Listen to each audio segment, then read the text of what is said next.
Vale, imaginad esto por un momento. ¿Qué pasa realmente cuando el personaje digital que has construido con tanta polémica empieza literalmente a devorarte? Hoy vamos a desgranar una historia que es fascinante y, sinceramente, bastante perturbadora. Vamos a ver la anatomía de un colapso total en Internet.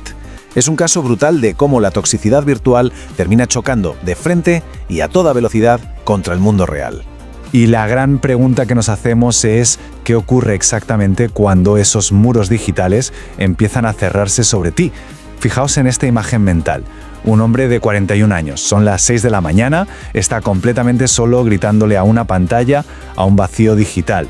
O sea, esa tremenda desconexión entre la actitud de tipo duro y sobrado que muestra en línea y la cruda realidad de su aislamiento detrás del monitor es de película de terror psicológico, de verdad. Bueno, vamos a meternos de lleno en esto y a ver cómo empieza a desmoronarse esta fachada. Aquí es donde el supuesto imperio empieza a caer a pedazos. Nos centramos en Sassel, un creador cuyo contenido, como sabemos, vive de la provocación constante. Y hay una ironía inmensa en todo esto. Por un lado tenemos a alguien que proyecta un ego gigantesco, alguien que se autoproclama como una especie de gran maestro de los videojuegos. Pero por otro lado, la realidad que captan los directos es otra muy distinta. Una lucha diaria, súper frenética y llena de ansiedad por rascar pequeñas donaciones simplemente para poder pasar el mes. Y claro, esta tensión financiera constante nos lleva directamente al detonante, a esa pérdida de suscripciones que hizo saltar todo por los aires.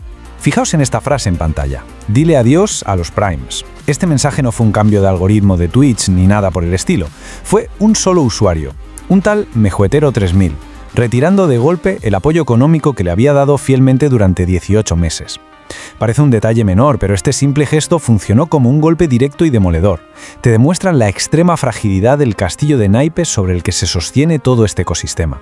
Y esto ilustra a la perfección el motivo de tanta desesperación. 800 euros. Según las fuentes, esos son los gastos fijos mínimos mensuales que enfrentan él y su madre para poder sobrevivir. Que, a ver, para un autodenominado imperio digital es una cifra sorprendentemente baja. Pero esto significa que cada suscripción de Amazon Prime que se cancela no es solo una métrica en la pantalla, es literalmente el plato de comida o el techo que peligran. Y eso dispara una respuesta de pánico casi animal. Claro, al perder a un suscriptor con tanta antigüedad, la reacción en directo fue una auténtica locura. El usuario le soltó una pulla insinuando que sin él pasaría hambre, y el creador perdió los papeles por completo. Entró en un bucle frenético gritando una y otra vez que el usuario se fuera a la calle. Un revés económico que desde fuera parece anecdótico desató una pérdida total de control emocional en vivo, frente a miles de espectadores. Pero la historia no se queda en unos gritos por dinero. Aquí pasamos a un terreno mucho más oscuro, cuando esa toxicidad traspasa la pantalla y salpica directamente a la familia. Si repasamos cómo se llegó a esto, vemos un efecto bola de nieve de manual. Primero, tienes la normalización absoluta de los insultos graves en los directos. Luego, esa ansiedad financiera de la que hablamos llega a su punto álgido. ¿Qué pasa entonces? Que la audiencia crítica decide contraatacar usando exactamente la misma moneda. Y el clímax de esta escalada fue brutal. La filtración en pleno chat de montajes fotográficos de su propia madre. Ahí cruzaron una línea personal totalmente irreversible. Y lo que es realmente interesante de esta diapositiva es la escalofriante hipocresía de toda la situación. Tenemos que recordar que este creador se ha pasado años insultando duramente, por sistema, a las madres de sus detractores. Pero claro, en el momento exacto en que la suya se convierte en el blanco de las burlas, la respuesta es una rabia y una angustia viscerales absolutamente insoportables para él. Es el clásico caso de probar tu propia medicina y darse cuenta de que resulta amarga de narices. Y para añadir una capa todavía más surrealista a esta dinámica, resulta que la madre no es una víctima externa que no sabe nada de Internet. ¿Qué va? Ella misma observa activamente estas transmisiones. Los datos documentan que participa en la política interna del canal, llegando a mandar quejas al grupo de la familia cuando otro familiar comete un error moderando el chat. Básicamente es un ecosistema tan tóxico que ha terminado por devorar a toda la familia desde dentro. Y si creíais que el doxeo familiar era el límite, preparaos, porque llegamos al giro más peligroso de la narrativa: las consecuencias físicas en la calle. Para entender lo que viene, tenemos que definir este concepto crítico, el amortiguador. Ya sabéis, una barrera que absorbe o frena el impacto de una fuerza destructiva. Y esto nos plantea la paradoja más alucinante de todo este caso, que gira en torno a la relación que tiene con su mayor crítico y analista, Jason Borg.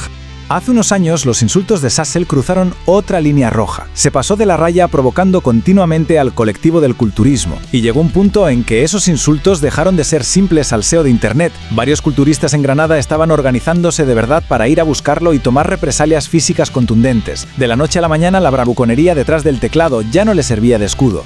Entonces, el punto crucial aquí es esta cita.